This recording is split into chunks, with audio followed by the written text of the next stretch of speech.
Mbolu pekimia utanazambe tata la biso osunga mwamolimo mosantu izala na biso na kati na mayangani oyo. Amen. Amen.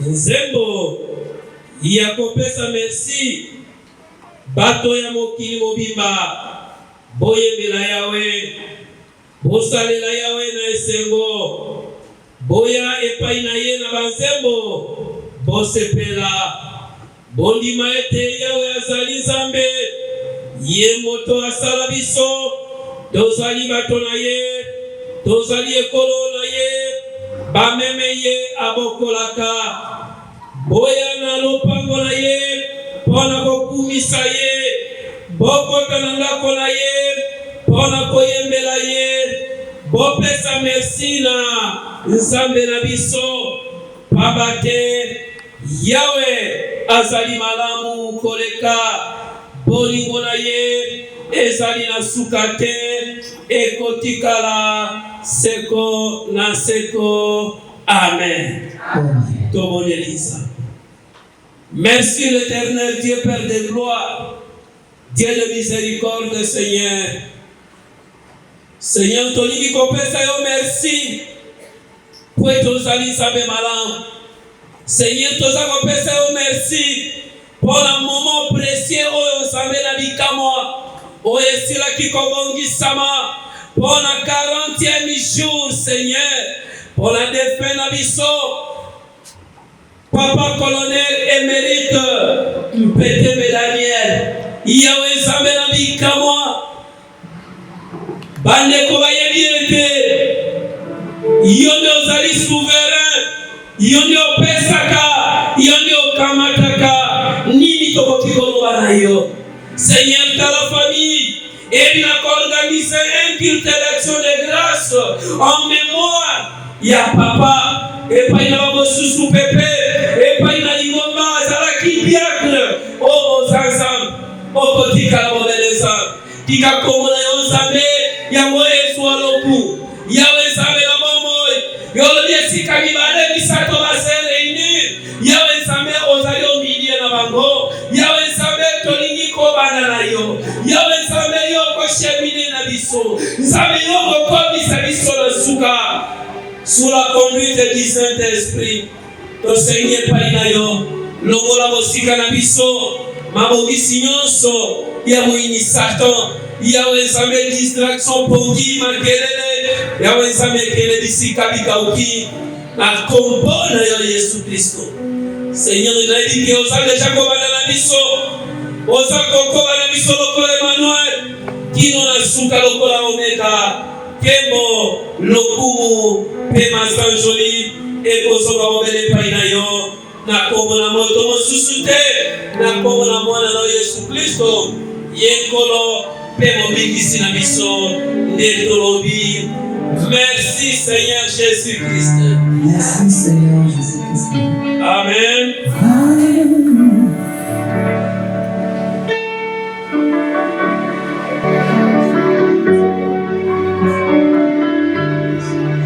C'est les anacorales et koyeba bali kopesa biso kombo opesi kombo ya korali na bino eleki na maboko ya protokole nde ekomonisa bakisa kasa tokona koklase bino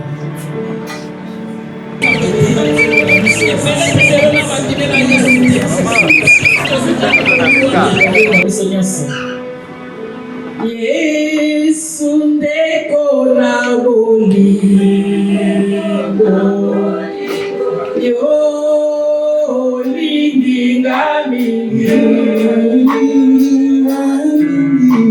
yo kufea kina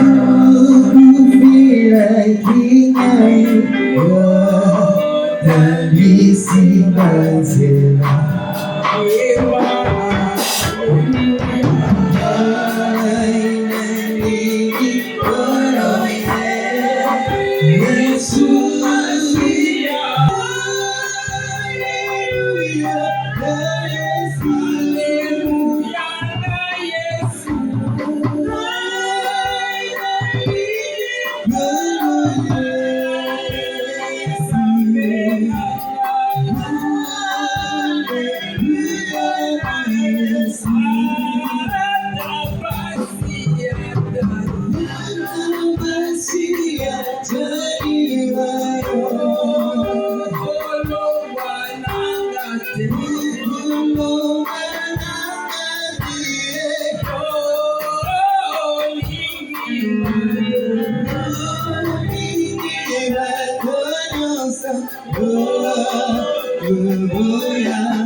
Monde de bienvenue et des circonstances.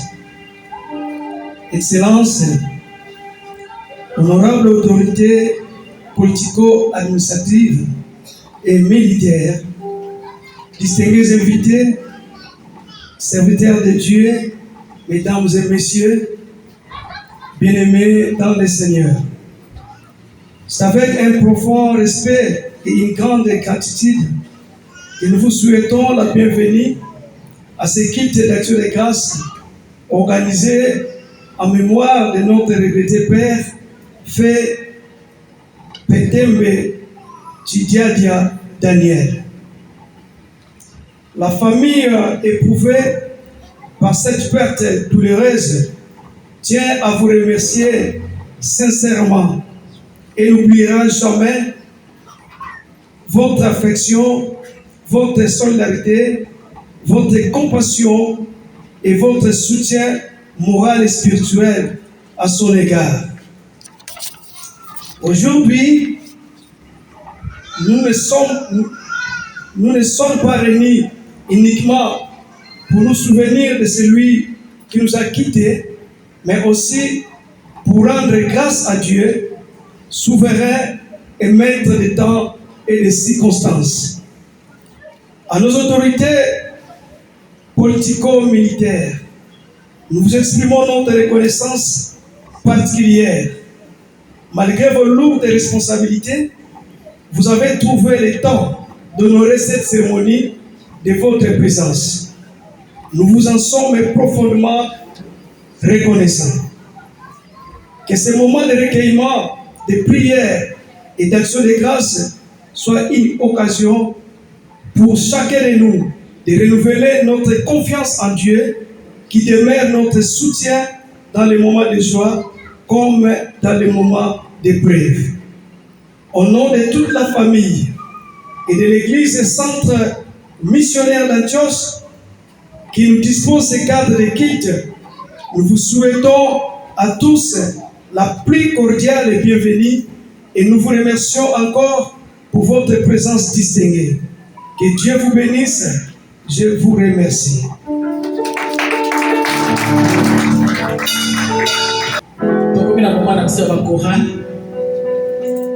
Chorale liboso tozobenga chorale la lumière ya Efatbel oyo ya mibale ekozala chorale ya étoile nde bakoyeba koleka oyo tobandi na école pardon na chorale tobandi na chorale la lumière oyo bazoleka wana bazoleka tozo acclame mpe Nzambe.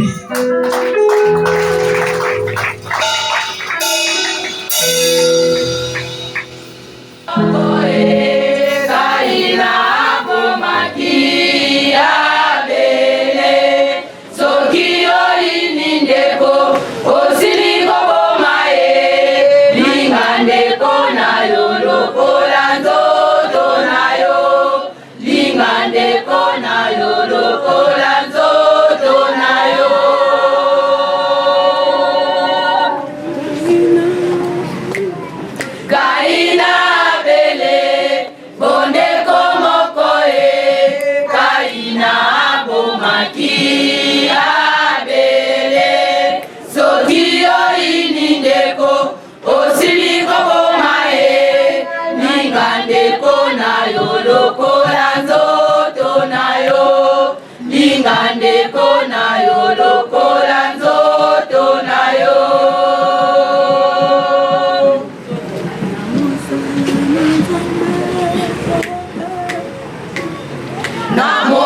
nzete ya mobange soki mobange amemi mokumba monene nzete yango ekokamba ete akwea te nzete yango ekokamba ete akwea te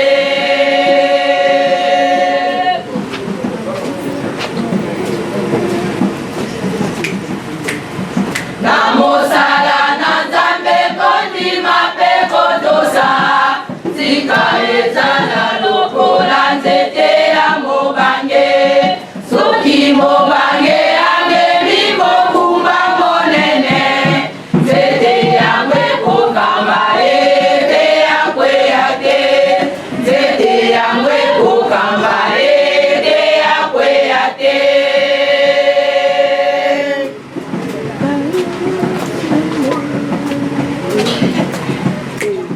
Kaina Abele, bondeko moko Kaina abomaki Abele, soki oyini ndeko osili koboma linga ndeko na yo lokola nzoto na yo linga ndeko na yo lokola nzoto na yo.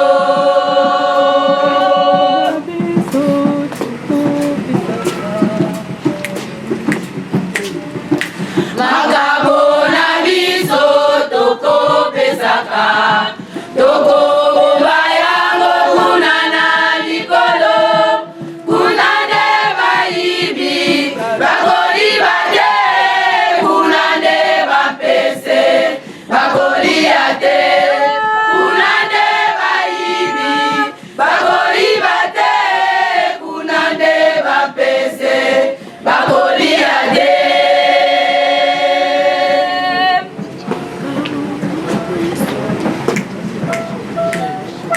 Magabo na biso tokopesaka tokobomba yango kuna na likolo kuna nde bayibi bakoyiba te kuna nde bapese bakolia te kuna nde bayibi bakoyiba te kuna nde bapese bakolia te.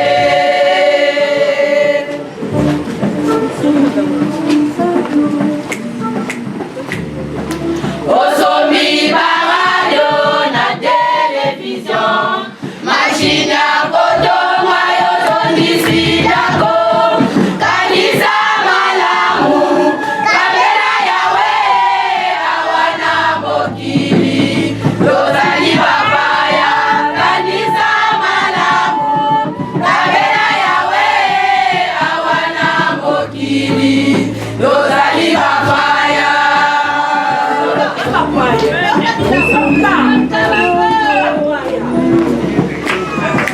Osomi ba radio na television machine ya kotonga yo tondisi dako kanisa malamu kamera yawe awana mokili tozali bapaya kanisa malamu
tukona mbazize na kuzulu tukatulelo vatumya ndombe tusukulelo mitima myetu vatumya mbembe tukwateno ena kitwanza ye yakulwa imirama haleluya negama Yesu mwana nzambi matukula mumasumu zena kitwanza ye yakulwa imirama haleluya negama Yesu mwana nzambi matukula mumasumu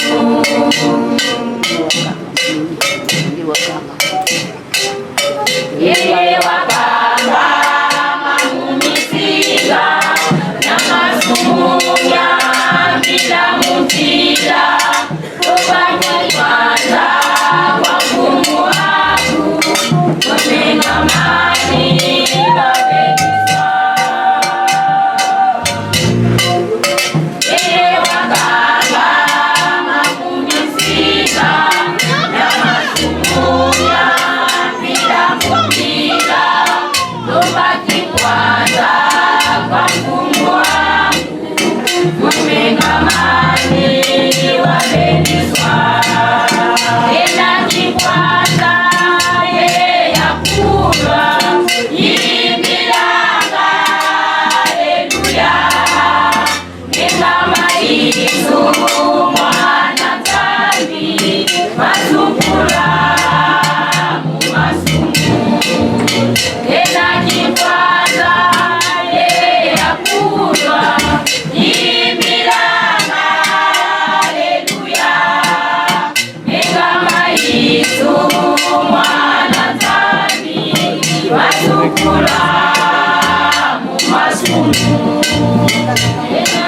kikwanza ye yakulwa imbiranga haleluya negama Yesu mwana nzambi masukula mumasumu.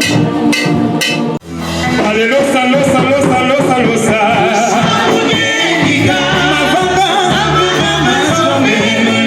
Musadira Yesu, mavanga. Aleluya, alosa, alosa, alosa.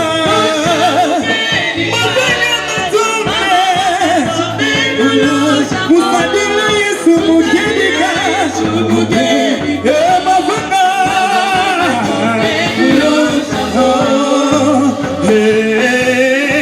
Sola ya ya, mwana nzambi bukalomba. Sola ya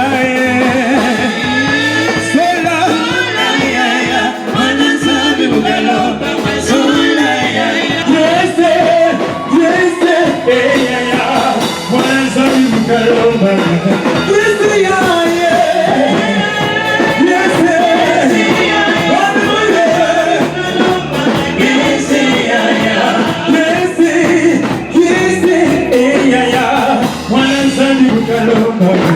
yes,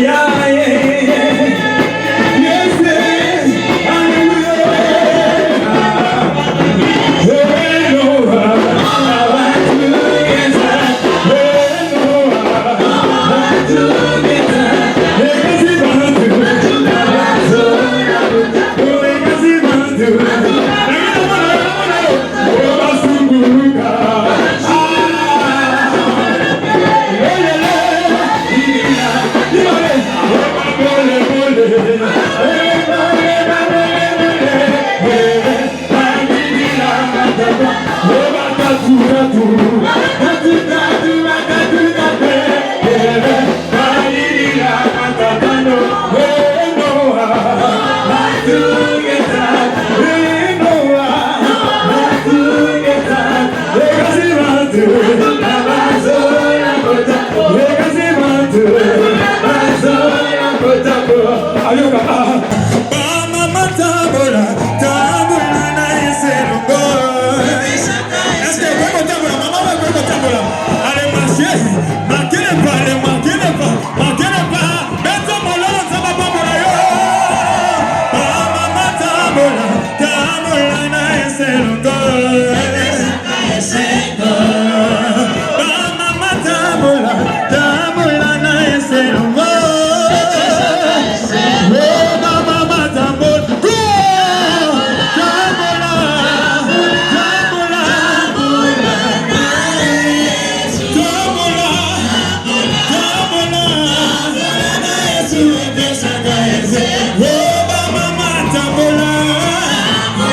Amen. Nous invitons les révérends Pius pour la parole. Et pendant qu'ils s'élèvent, est-ce que nous pouvons acclamer les CD très fort?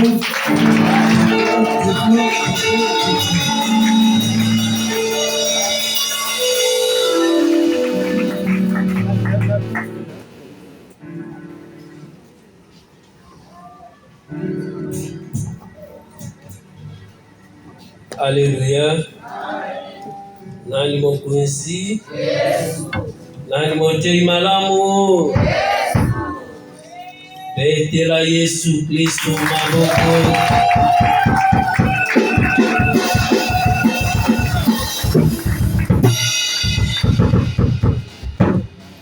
Merci beaucoup.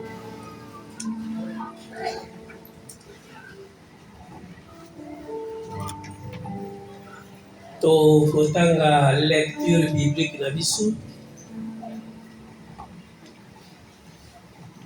dans le livre de Job, chapitre 1er, du 20e jusqu'au 21e verset. Job, chapitre 1er.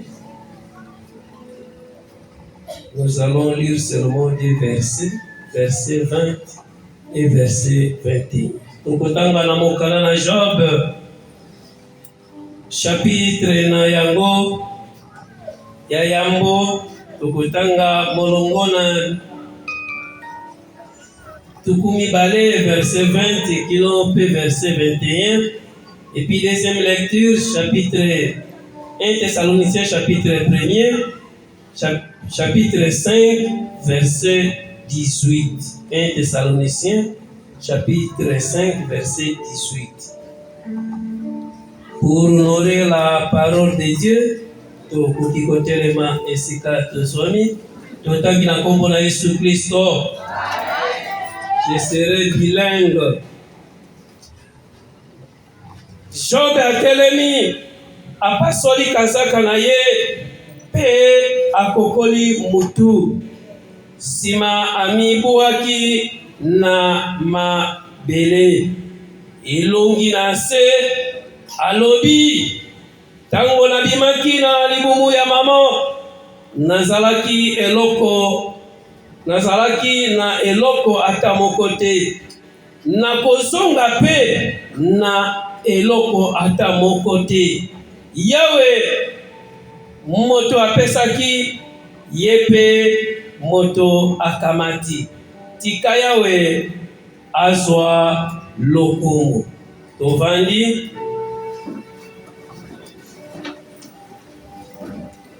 Alors Job se leva, déchira son manteau et se rasa la tête, puis se jetant par terre, il se prosterna et dit: je suis sorti nu du sein de ma mère, et nu je retournerai dans les seins de la terre.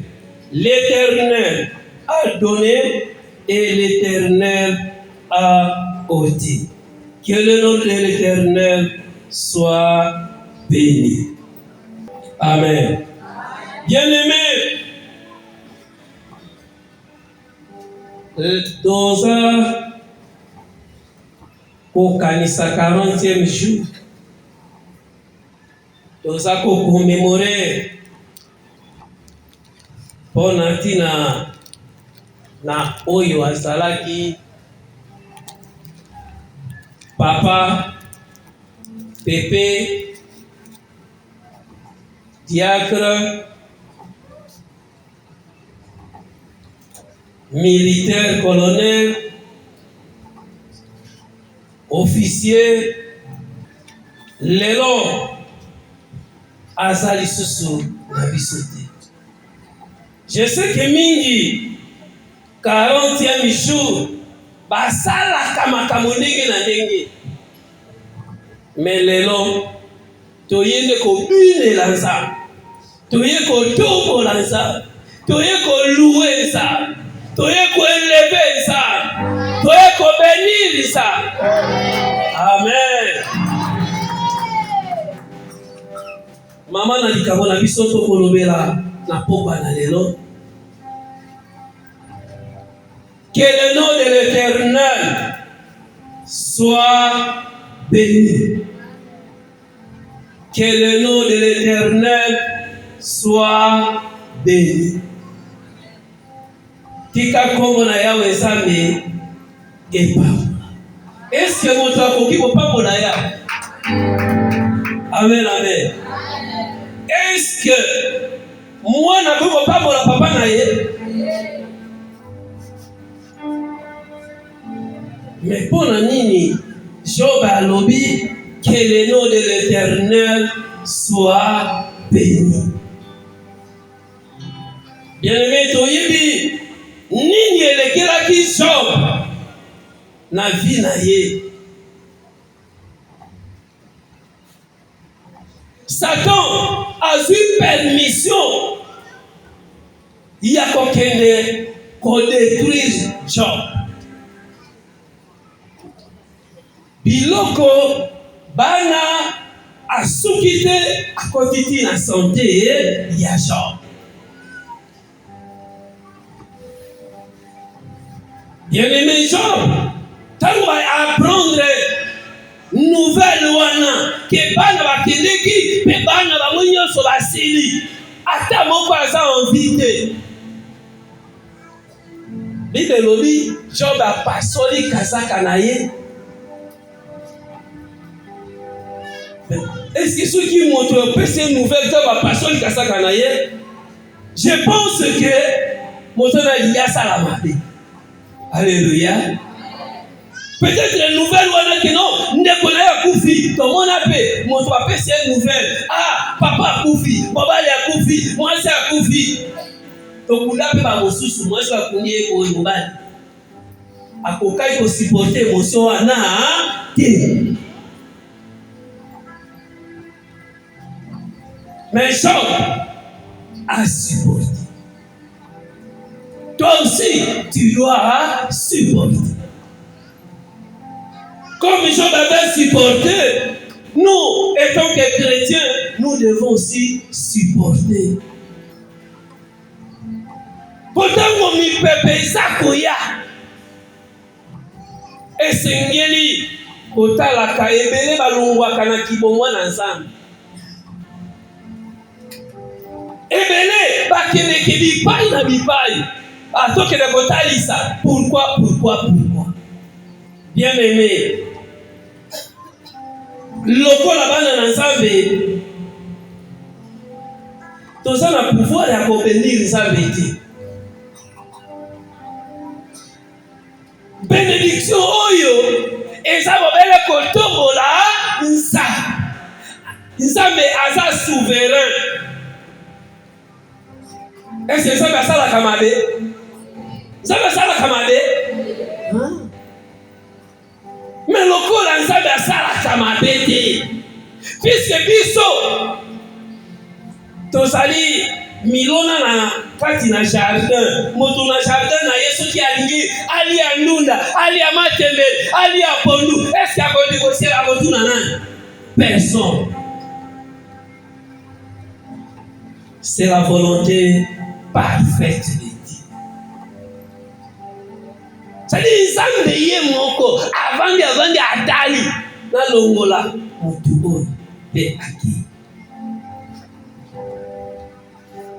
Et puis on a lekela ki Job et ça peut kolekela biso.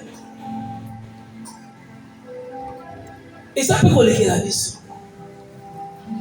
Pour que tout la kombo na nzambe. Que le nom de l'Éternel soit béni. Bien-aimé, bénédiction, ton lingine, ton tomo ensemble, ton lingi, ton koumi ensemble, ton adoré ensemble, ton loué ensemble. Parce que ensemble, asa souverain, à quoi ya kalikamo, te, asala kamoyo ye, alingi kosa. Bien-aimé, tolingi kolobela mo amuke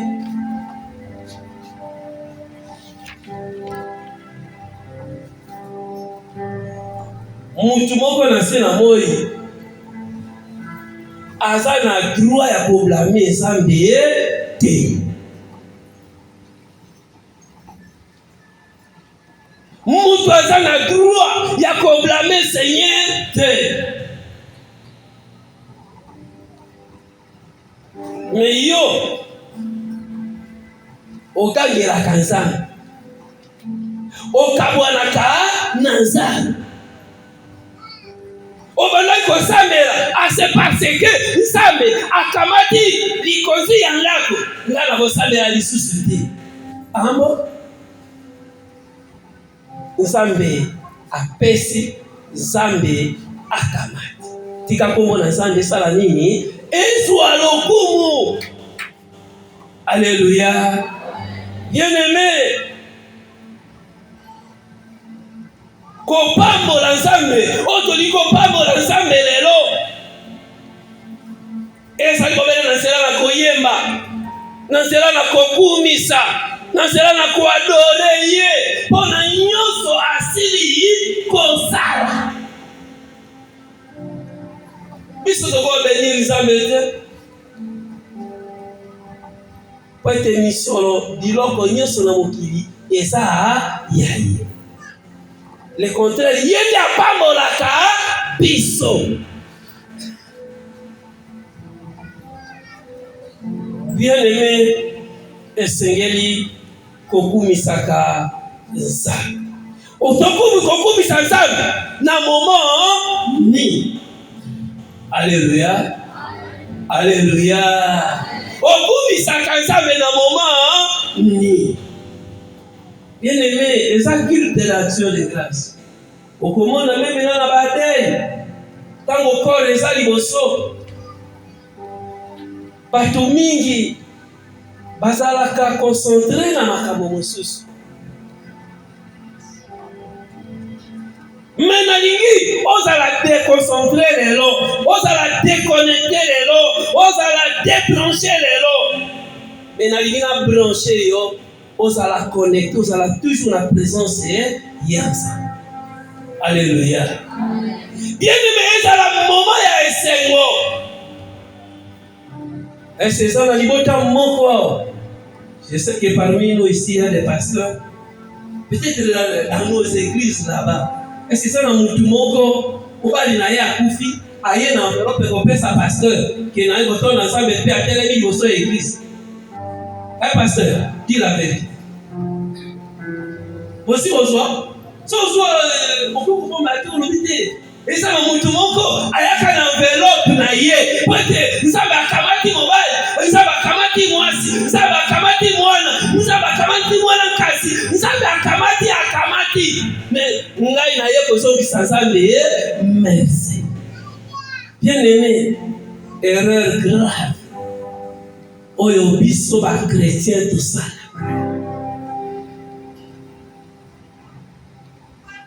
Posona lobi ba obanani ba toza Nzambe, ndenge Nzambe atombola ye, ndenge Nzambe apambola ye, apesa ye liban, apesa ye ban, apesa ye bosal, apesa ye fonction, apesa ye grade. Ebele bozali aussi boya na ya. Mais nakawa na kodiwa. Kenime meme olali zala kumisa Nzambe. Même au Québec, ils vont nous commencer là. Et réussir, kumisa Nzambe. Même mon bail a dit là qui a bala yo, à décevoir yo, kumisa Nzambe. Ozali kotambola na mbongo, okwesi mbongo, kumisa Nzambe. Bien-aimé, okumisa Nzambe na momoni ni na temps ni chrétien. J'espère que biso nyonso awa. Est-ce que ça, mon pagan ou mon hasard, mon pagan, un païen, quelqu'un qui ne craint pas Dieu. Hasard, non, bisoni sotoba makansa. Yango nalingi na simbi sande komoko eloko moko. Que le nom de l'Éternel soit béni. Bien-aimé, ezala tango ya malheur, ezala na ba difficulté, ezala tango na liseu, ezala tango na mawa, tika kombo na Nzambe, ezala nini? Ezwa lokumu. Nde totangaki na Thessaloniciens chapitre 5 verset 18. Rendons grâce en toutes choses. Tokozongisa matoni epai ya nani? Epai kaka ya Nzambe. Bien-aimé, eza enseignement te kende tanga Romains chapitre 8 verset 31 et puis verset 35. Le verset 31 nous dit ceci: si Dieu est pour nous, qui sera contre nous? C'est parce que ça va usala nini akolongisa bituma usala yango ça va akolongisa yo. Verset 35. Qui nous séparera de l'amour de Christ? Sauf qui dit na sio bomona haita nini ekoiko kabola biso na bolingo ya Nzambe otika kokumisa Nzambe, mais c'est parce que okutana na déception okabona na Nzambe, c'est parce que okutana na malheur okabona na Nzambe, c'est parce que ozanga bien-aimé Nzambe aza maître des temps de circonstances. Yene mokozi atango asimi tango na mabo lokola pesa kiliso papa apesa kibiso pepe bokilo collègue ainsi de suite akamati tika kombo na Nzambe sala nini eswa loko et puis yo tango kozonga ao yebaka kopesa action de grâce a Nzambe na keleki boy makabo réussite na ye kopesa action de grâce Nzambe na ye na action de grâce na ngai, c'est parce que mwana na ngai likozi ya ngai Nzambe yo kamati ta action de grâce na ngai. Bien aimé, Nzambe azali malamu. Lelo toza bobele pona kolueza, toza bobele pona koeleve Nzambe, toza bobele pona koadore Nzambe. To adore Nzambe kaka na bolamu te, mais ezala tango na mawa esengeli biso koadore Nzambe. Eloko moko te ekabola biso na bolingo na Kristo. Tika Nzambe apambola exhortation oyo na kombo na Yesu Kristo. Amen.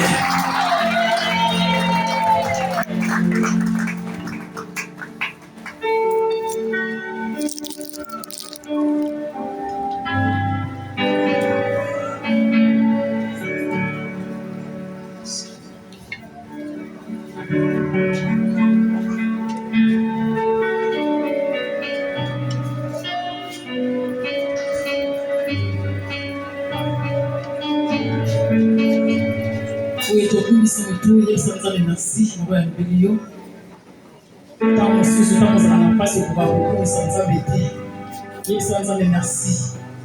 Parce que nous sommes là, yo, et ça y passe.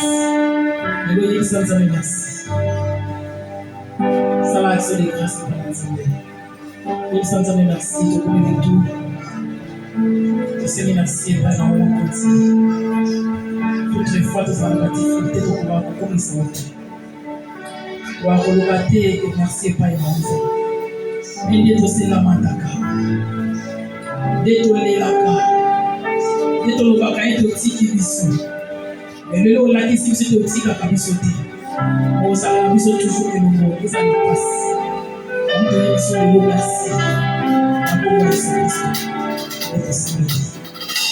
Amen. Que Dieu soit béni. Pour nous, la mission d'action de grâce. Pour se plaindre qu'elle doit avoir sa offrande.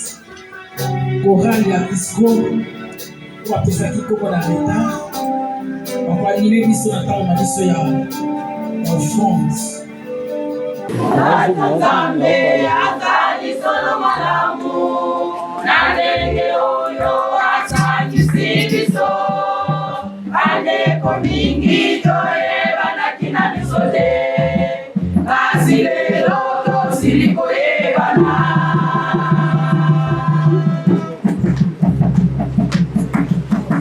kata Nzambe azali solo malamu andenge oyo asangisi biso bandeko mingi toyebana kina misode kasi lelo tosili koyebana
Seigneur, ton pompe du coco na yo.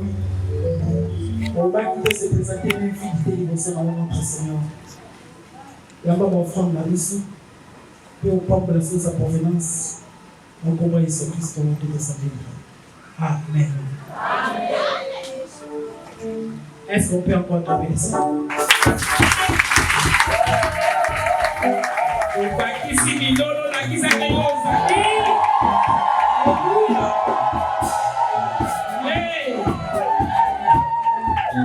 voilà, Tobengi, pasteur Massé. Il y a même un biso pour la prière à famille. Il va prier pour la famille. La famille de Calibosso. La famille passe des fois, comme ça on va prier pour vous.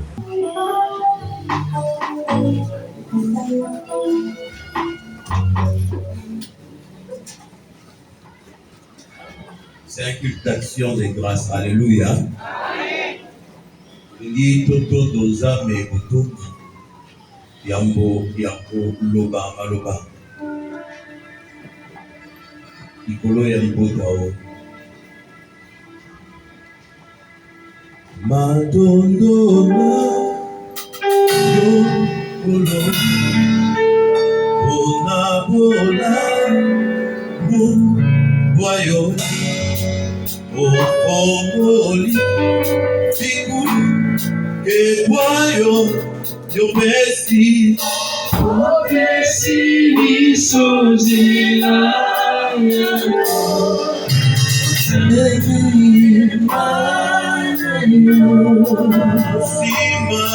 Sima motima biso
Prions pour la famille.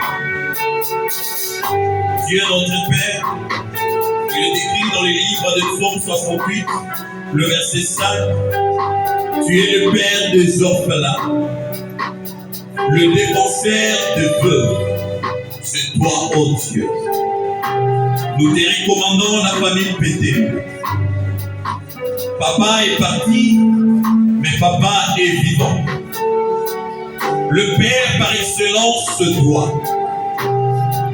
Celui qui nous a créés, qui nous a donné son souffle de vie, c'est toi. Te recommandons les enfants Pété. Parce que tu es leur Père. Si l'ombre humaine est tombée, la Bible déclare qu'il demeure sous l'abri du Très-Haut, repose à l'ombre du Tout-Puissant. Que l'ombre du Tout-Puissant s'élève sur la famille. Que l'ombre du Tout-Puissant défende la famille. Dans le nom puissant de Jésus, nous te prions, oh Dieu, parce que tu es le véritable Père. Sois Jéhovah Jireh, pour voir aux besoins de cette famille. Nous te prions, toi qui es le Père par excellence, le défenseur de veuves. Seigneur, défends la cause de cette famille. Mon Dieu, combat en leur faveur. La Bible déclare, tu seras à l'abri de tout fléau qui découle de langue. Que toute langue qui se lèvera contre cette famille soit condamnée au nom puissant de Jésus. Que ta parole se lève au-dessus de toute parole sur cette famille. Comme ton roi, nous leur déclarons bénis au nom de Jésus. Comme ton roi, nous leur déclarons sécurisés au nom de Jésus. La Bible déclare que quiconque se liguera contre toi, il tombera à cause de toi. Que cette parole soit leur partage au nom puissant de Jésus. Il est écrit dans ta parole, oh Dieu, ils l'ont vécu à cause du sang de l'agneau et de la parole de leur témoignage. Je prie en ce jour que le sang de Jésus environne cette famille. Que le sang de Jésus le couvre et le rende invisible, invulnérable devant les ténèbres. Au nom puissant de Jésus, qu'il ne manque de rien désormais. Parce que toi, tu es le pourvoyeur. Qu'il ne manque de roi de rien désormais. Parce que tu es la source de leurs ressources. Tu es le Dieu qui donne la provision. Père, nous te recommandons notre maman. Elle dépend désormais de toi.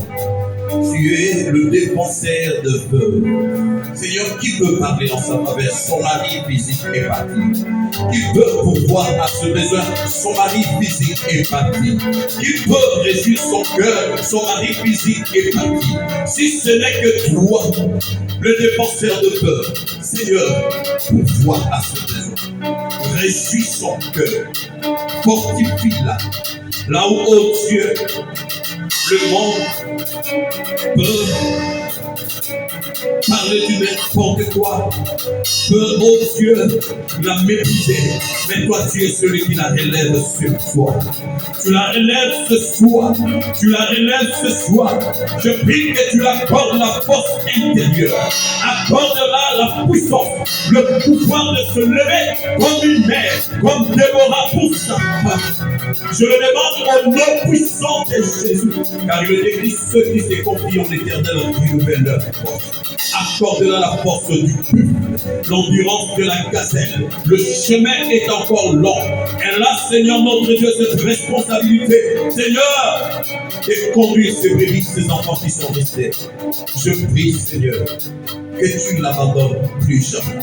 Défends sa cause au nom puissant de Jésus.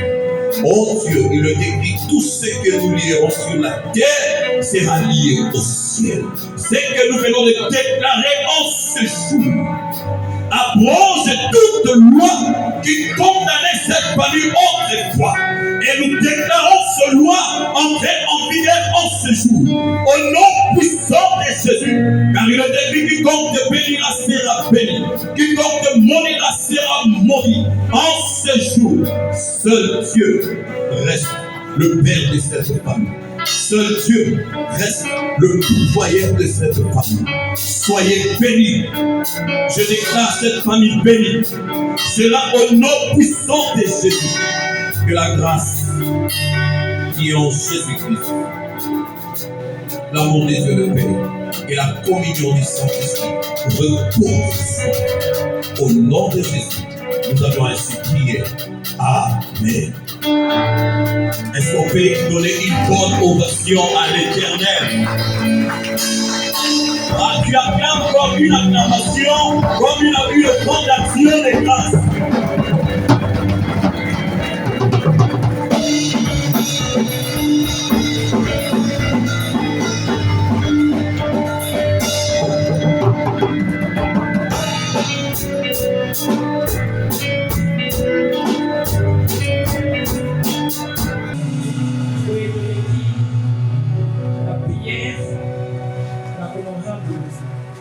Comme ça, les révérends puissent en passer de cette prière.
Amen, amen. Ngo tukubondela bona kutika Madame l'honorable Rachel Nasina Loboko Nasa. Sambeza la protecteur, sambeza la soutien, sambeza la guide. Tobondeli na kombo la Jésus. Seigneur Jésus, nous voulons t'élever en ce moment précieux, ce moment favorable. C'est toi qui élèves, c'est toi qui bénis. Sans toi, on ne peut rien faire, quelque chose qui peut te plaire. Seigneur, yoyeba kila kotombola. Maman, honorable Rachel. Na Congo central, oyo Nsambela bikamwa. Nsambela bikamwa. Mingi bayibi koya liboso na yo te. Kasi Seigneur yolobi, l'humilité précède la gloire, l'orgueil précède la chute. Yawe Nsambela bikamwa. Mwana na yo sepeli, kose réunir, kosangana na biso, elongo na kite l'action de grâce. Seigneur nini tosende epai na yo. Seigneur nasengi protection divine na yo. Ezala toujours likolo na mama oyo. Ezala toujours na mosala na ye. Seigneur koba kotombola ye. Asuka kozala honorable que akumata akenedi akoma excellence. Pourquoi pas devenir la ministre? Seigneur Jésus. Toute autorité vient de Dieu. Seigneur tombola mama oyo. Nsambela lignete na fin mandat na ye. Seigneur comme prophète na yo mpona na mia. Et toi élevé yo lisusu en dignité. Et te yawe Nsambela bikamo akoma ministre. Babenga ye excellence. Madame la ministre. Kombo na yo Nzambe yango ekosuwa lokumu. Seigneur Jésus. Bitumba ya ye. Seigneur kota yango. Nyonso bakoluka basalela ye mabe. Seigneur salela bango mabe. Nyonso bakoluka babeni ye. Nzambe yo beni mpe bango. Ndenge obaki na Abraham. Nzambe na nguya nyonso. Ozalisa. Okotikala mobelisa. Napamboli mwana na yo. Napamboli mosala na ye. Napamboli libota na ye.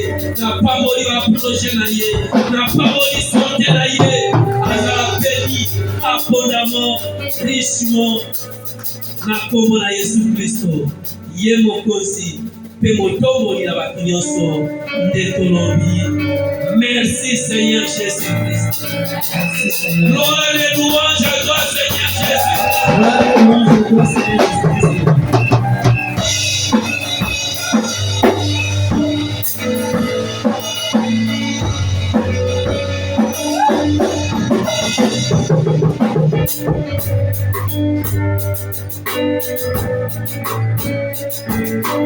Tango mama zozonga tobete Yesu Kristo.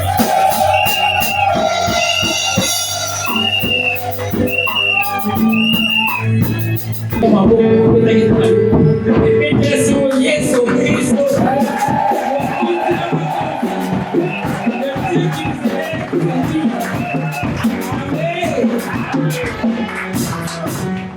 Que Dieu soit béni. Toquer l'amour des familles. La vie des familles, tant que soit bon, ça comment. Que tu vas passer à ça. Que tu vas aller là. Que tu vas aller là. Que vous avez suivi l'amour honorable Rachel. Merci. Je me présente Maurice Tumamba, été décision de la famille. Je suis ici pour le mot des remerciements de la famille Pété. À l'occasion du 40e jour du décès du colonel Aimé Répété Bestie Diadakal Daniel, mesdames et messieurs, distingués députés élus de Mazamou, honorables autorités administratives, policiers et militaires, révérends pasteurs, prêtres, responsables de l'église, membres des bases honorables Rachel Yazangou Kantuna, chers amis voisins et membres de la communauté, chers invités. Au nom de toute famille PTB, nous vous souhaitons la bienvenue et vous remercions sincèrement pour votre présence en ce jour de recueillement consacré au 40e jour du rappel à Dieu de notre très cher Père, colonel émérite PTB Daniel, décès le 4 mai 2026 et inhumé le 17 mai 2026. Votre présence témoigne de l'amour, de l'estime et du respect que vous portez à notre regret, Père, dans les moments difficiles et traverse notre famille. Votre soutien moral, spirituel, matériel et vos nombreuses marques de compassion pour nous profondément touchés. Papa Pété était un homme de discipline, de courage, de loyauté et de service. Il a consacré une grande partie de sa vie à servir la nation avec honneur et dévouement. Son héritage demeurait vivant à travers des valeurs qu'il nous a transmises, le respect, l'intégrité, le travail et l'amour du prochain. En ces jours de souvenir, nous rendons grâce à Dieu pour le temps qu'il nous a accordé à ses côtés. Même si son départ laisse un grand vide dans nos cœurs, nous gardons la certitude que ses enseignements et son exemple continuera à guider nos familles et tous ceux qui l'ont connu. Nous adressons nos remerciements particuliers à Madame la députée Élie Manzangougou, aux autorités présentes et serviteurs de Dieu, aux amis de la famille, aux bases de l'honorable Rachel des Amours d'Antuna, ainsi qu'à toute la population qui a cessé de nous accompagner depuis l'annonce de ces deuils. Que le Seigneur Tout-Puissant vous bénisse abondamment pour votre amour, votre solidarité et votre prière. Cher Papa, ton souvenir restera gravé dans nos cœurs. Nous ne t'oublierons jamais. Que ton âme repose en paix et que la terre de nos ancêtres soit légère. Je vous remercie pour la famille PTB.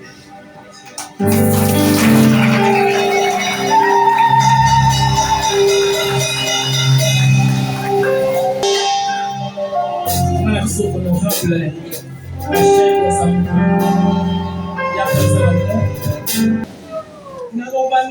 Nous remercier l'Église qui nous a accueillis ici. Nous que le Camerounais est au Salama. Merci na mabondeli na bino.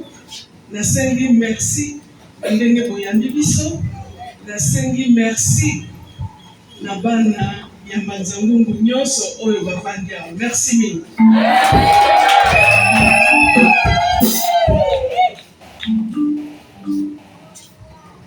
Bana français pe na koloba na lingala. Nayebi ke français mutu nyonso ayokaka na yango. Ngai nazali ndeko na bino Mama Rachel oyo bino bobengaka affectueusement Mama Rachel. Nazali honorable moko ya honorable provinciaux oyo bana ya Mbanzangungu bavotaka tokendaka na Matadi. Na losambo tango nyonso na kotaka église na Mbanzangungu ezala quelle dénomination basambelaka mpona élévation na ngai. Kombo na ngai ya Zanguka bino nyonso boyebi signification ya kombo wana. Na moment oyo nazali membre ya bureau ya assemblée provinciale, nazalaka député très simple, mais nazali questeur ya assemblée provinciale ya Congo central.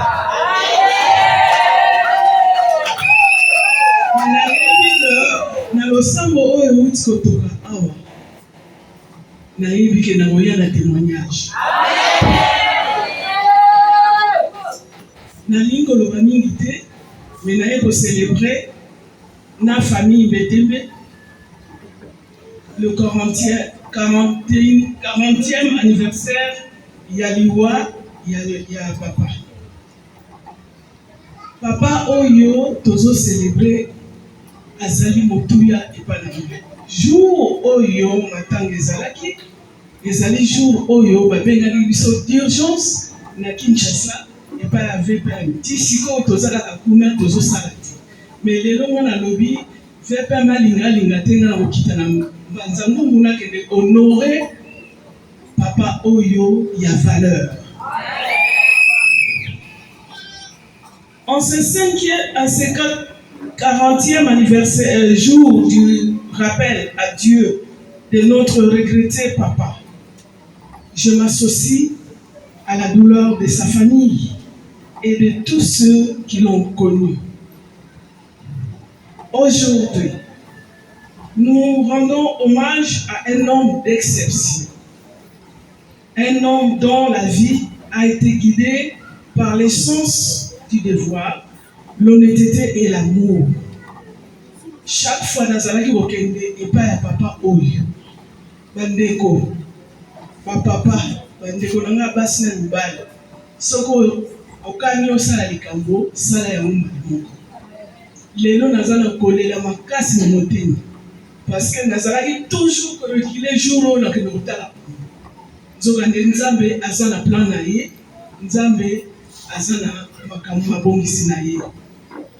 Chaque fois nazalaki kokende pa ya famille oyo nazalaki kokuta papa na mama bavandi kaka esika moko masolo ya kitoko bakobima te me balati kitoko bavandi na salon mwasi na mobali. Un exemple à suivre. Ba jeune femme, ba jeune gens, ba papa oyo toza l'expérience na mabala, ba papa oyo bazalaki modèle. Aujourd'hui, je ne suis pas seulement venu commémorer un homme, mais aujourd'hui je suis venu commémorer la mort d'un papa.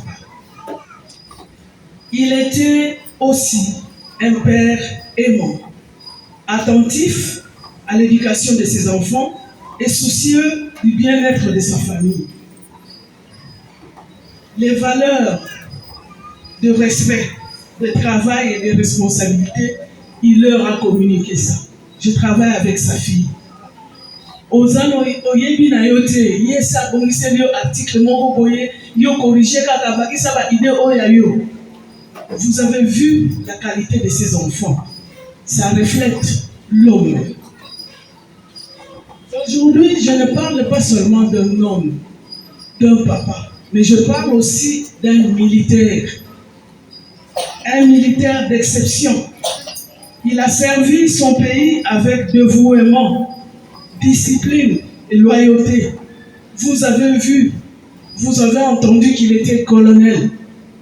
Na armée pour okoma na grade wana armée oyo ya biso ya Congo, ce n'est pas facile. Donc à se distinguer qui yango wana amataki na grade wana ya colonel. Son parcours nous rappelle que le véritable honneur ne se mesure pas seulement par les fonctions exercées, mais par les valeurs que l'on a incarnées chaque jour dans l'exercice de ses fonctions. Poété. Azalaki mouton valeur. Azalaki militaire. Ba militaire oyo yaka ifatebe. Ce n'est pas n'importe quel militaire. Ba militaire oyo Mbanzangungu. Toyebi Mbanzangungu ndenge za renommé na ba qualité ya ba militaire na bango. Militaire yaka ifatebe. Militaire yaka ebeya. Aza n'importe qui te na mboka oyo. Nous avons célébré comme un militaire. Nous avons député. Donc, nous avons célébré comme électeur. Un électeur fidèle, un électeur engagé, un électeur qui aime la démocratie. Je me rappelle, l'heure où nous avons s'enrôler pour l'élection. Papa wana alata veste, costume blanc, yela mwasi na ye alati blanc. Bake nini, bake ko s'enrôler, seulement ko s'enrôler. Balobi mama omoni biso tunele tolati, toke ko s'enrôler. To yebaka mokolo wana, tike na biso ezali ya yo, élection na biso. Mais moto oyo azoloba boye, azali na pasi na nzoto. Mais atamboli akei ko s'enrôler. Un électeur fidèle, un électeur que je n'aurais peut-être plus. Parce que Papa Mbetembe a sali moins dans le quartier d'électeur Nangaï. Nazali na passe. Parce que Ezali ba liboso pour voter ngate balambanzangu. Oh, yami bali. Ya liboso a voté en 2018. En 2023, yekaka. Et na yebi que soka zalaki na 2028 passe na motema passe mingi. J'ai perdu un monsieur cher, nakanisi famille Mbetembe bosalanga mama na bino te nazokonte na bino mama madame Mbetembe nakanisi yo moko yebi ndenge tovandana na papa masolo nini bozali koloba na ngai ngai mpe naza mwasi na bino baloba ngai mobali na ngai azalaki moluba à ce titre là papa Mbetembe atiaki ngambo likolo makasi papa na kozwa parole mingi te na moment oyo nazopesa merci na famille na ye ndenge barespectaka biso totikani te na baélecteur na nga nyonso tolanda exemple ya papa Mbetembe boye te papa Mbetembe avotaki na 2018 akontinue bino mpe botika ngai te na moment oyo nazotika libota nazotika église nazotika bato nyonso oyo baye awa na maboko ya Nzambe merci na mapamboli na bino merci na bacclamation nyonso na kozalaka na bino bapapa pasteur soki invitation ezali boinvitaka ngai na koyaka bato na ngai équipe stratégique bazali merci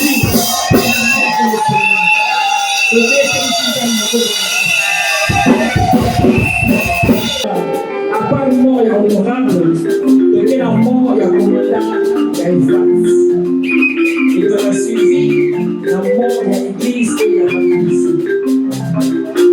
Le commandant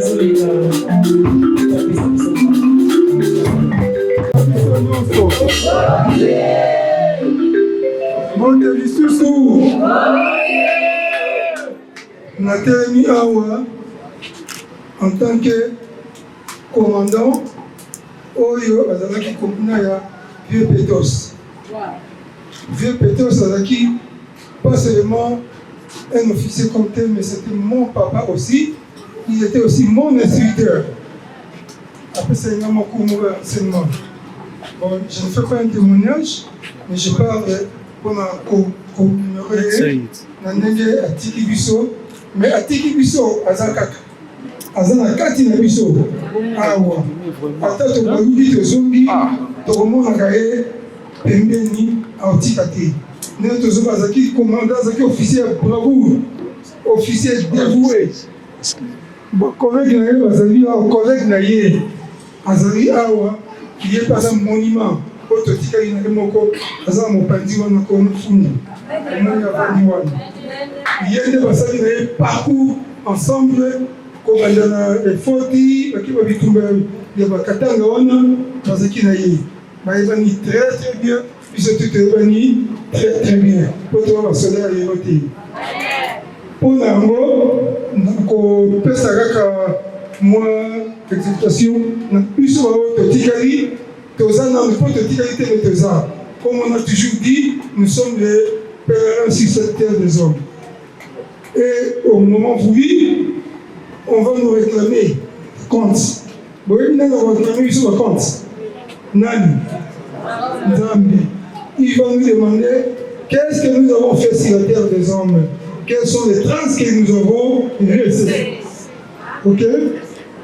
Moutou na moutou, aïbake, tambozo, savo, vanina, vaninga, tikaka bilembu, tikaka batras, bakongo, sisa bilimu. Tika la trace va bête.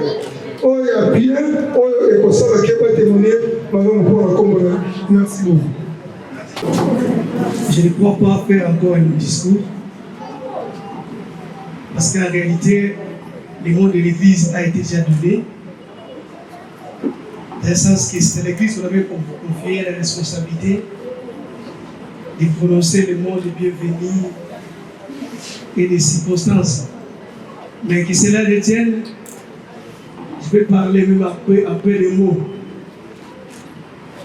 Pour dire que nous sommes heureux de vous accueillir, grande est notre joie.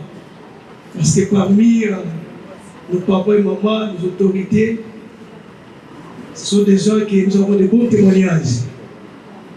Et aujourd'hui, nous racontons cette circonstance, nous disons Merci. Merci. Il y a quelque chose qui me vient à l'esprit pendant que je suis en train de prier pour nos autorités. Et vous dire que chacun de nous a sa mission que Dieu lui a confiée. Et dans les milieux que Dieu veut. Et par rapport à vous, j'aimerais que vous sachiez, tel que je suis, lorsque je vois Omar Rachel, je vois le colonel Fanta, je vois le colonel Foulou. Nous avons eu des témoignages pour vous. Et lorsque je vois le colonel Fanta, souvent nous rencontrons, je le rencontre dans des circonstances très difficiles. Il est là pour combattre. Toujours. J'ai rencontré Omar Rachel, j'étais en conseil d'évangélisation. Et quand j'ai appris que nous avions prié pour lui, mais après la promotion des résultats, il y a eu des petits problèmes. Je rencontre Bibiche, il me dit papa, maman, mon boulot. Mais Bibiche, des Bibiche, Dieu écoute des prières et il agit à son temps. Quelqu'un à qui Dieu a confié une mission, quel que soit le combat, Dieu le délivre et l'amène là où il veut pour accomplir sa mission.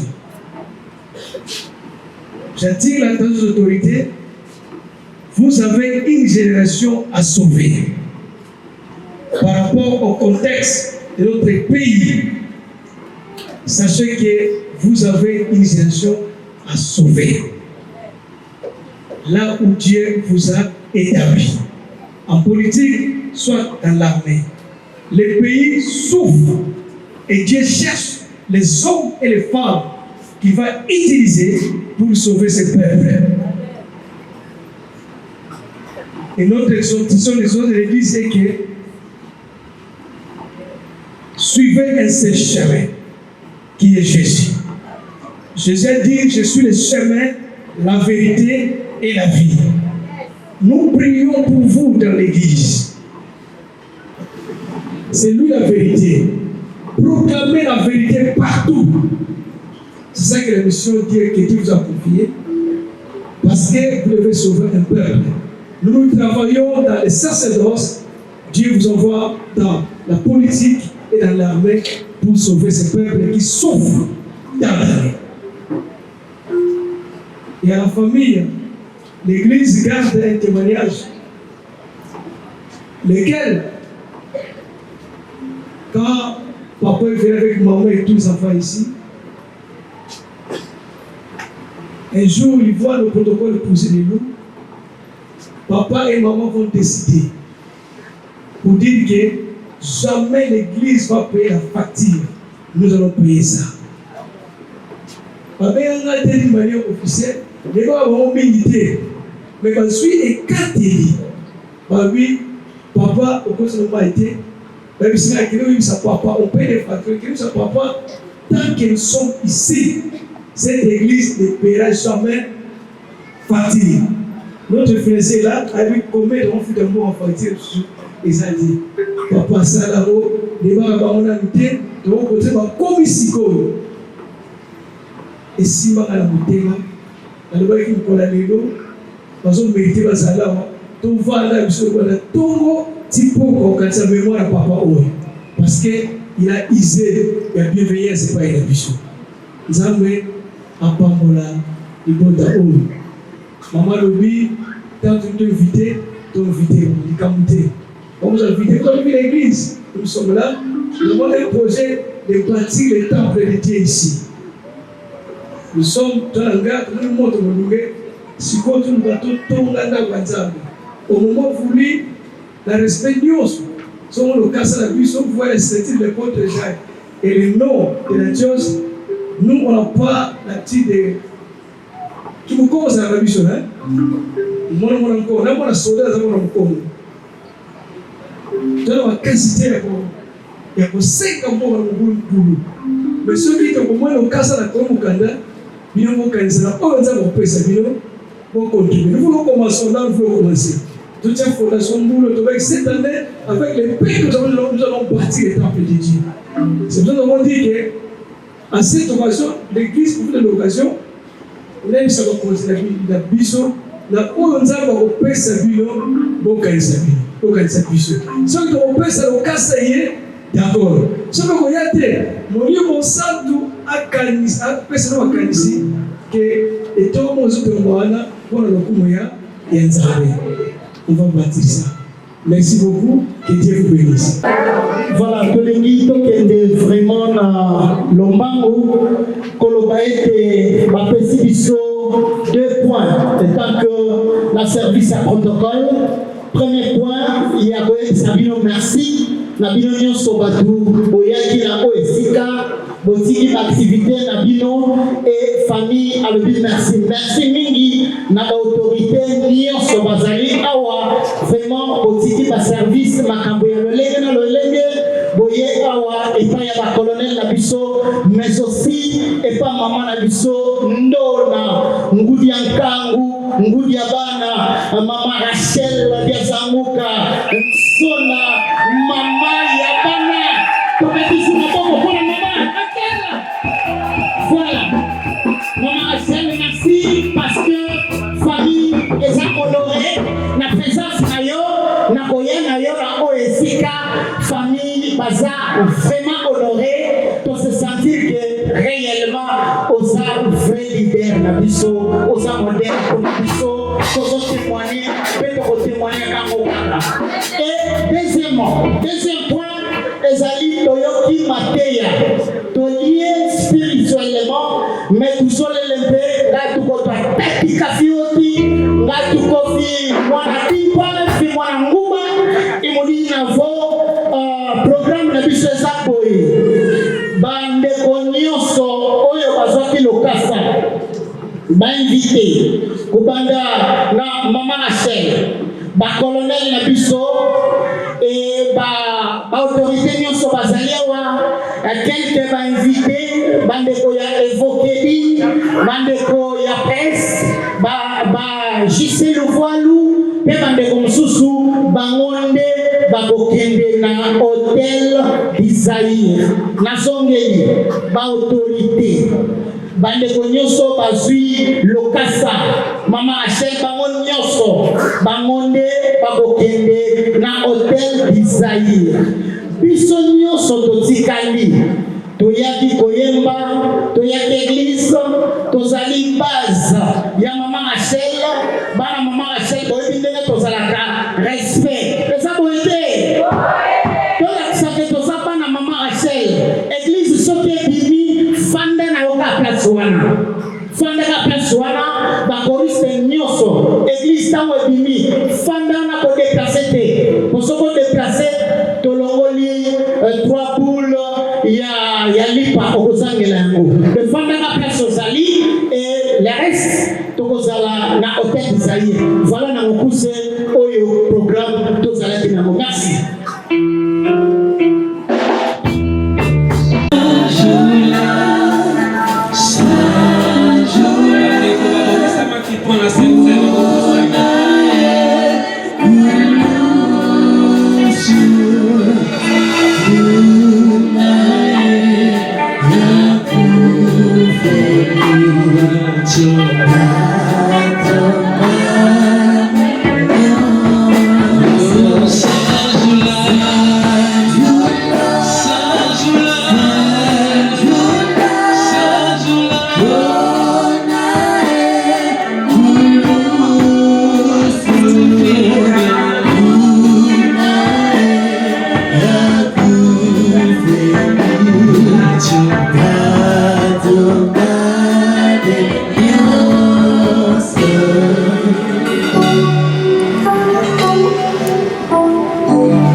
Koloti mokolo ye akozonga yango wana moto nyonso oyo aleli pape ameli kopo na nkolo na ndenge ekoki te akomema ngambo mpo na nzoto mpe makila na Kristo.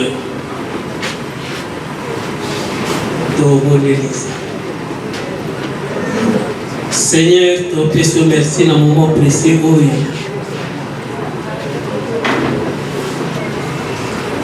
Oyo tolingi kokanisa kufa pe lisekwa na yo. Seigneur yo lobi tolia nzoto na yo pe tomela makila na yo. Kokanisa kayango ntango nyonso ti kino mokolo yo okoso. Seigneur Jésus nakabi lipa oyo ezali susu lipa te yango ekomi nzoto na yo. Seigneur, oyo ezali lisusu vino te kasi ekomi makila na yo. Seigneur, pamola yango oyo nyonso bakolia yawe Nzambe oyo azalaki malade. Seigneur, ememela ye guérison. Oyo azalaki na malédiction, Seigneur, ememela ye bénédiction. Kombo na yo yawe Nzambe na bomoi ezwa bobele lokumu na kombo na Yesu Kristo. Amen. Sima na koloba bongo akamataki lipa atondaki yango pe apamolaki yango pe akuki yango akaboli na bayekoli na ye alobi bosalaka yango ntango nyonso mpona kokanisa kufa pe lisekwa na ngai. Sima na yango atombolaki keni alobi oyo ezali makila na ngai oyo kosopanela bino na ngomba na Golgota mpona kolimbisama na masumu na bino. Bosalaka yango ntango nyonso kino mokolo ngai nakozonga.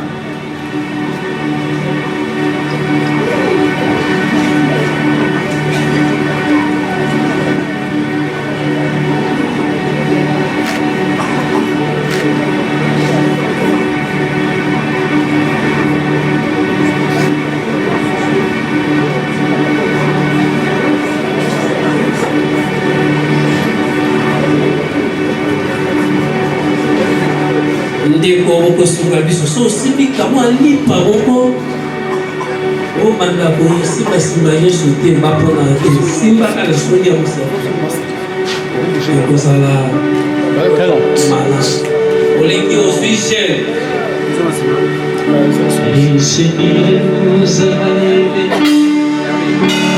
comme jamais. Il nous guide chaque jour comme les soleils dans la nuit, car nous partageons les temps et nous laissons sur le pain de l'amitié, le pain de le Seigneur nous a aidés, comme on n'a jamais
je suis là.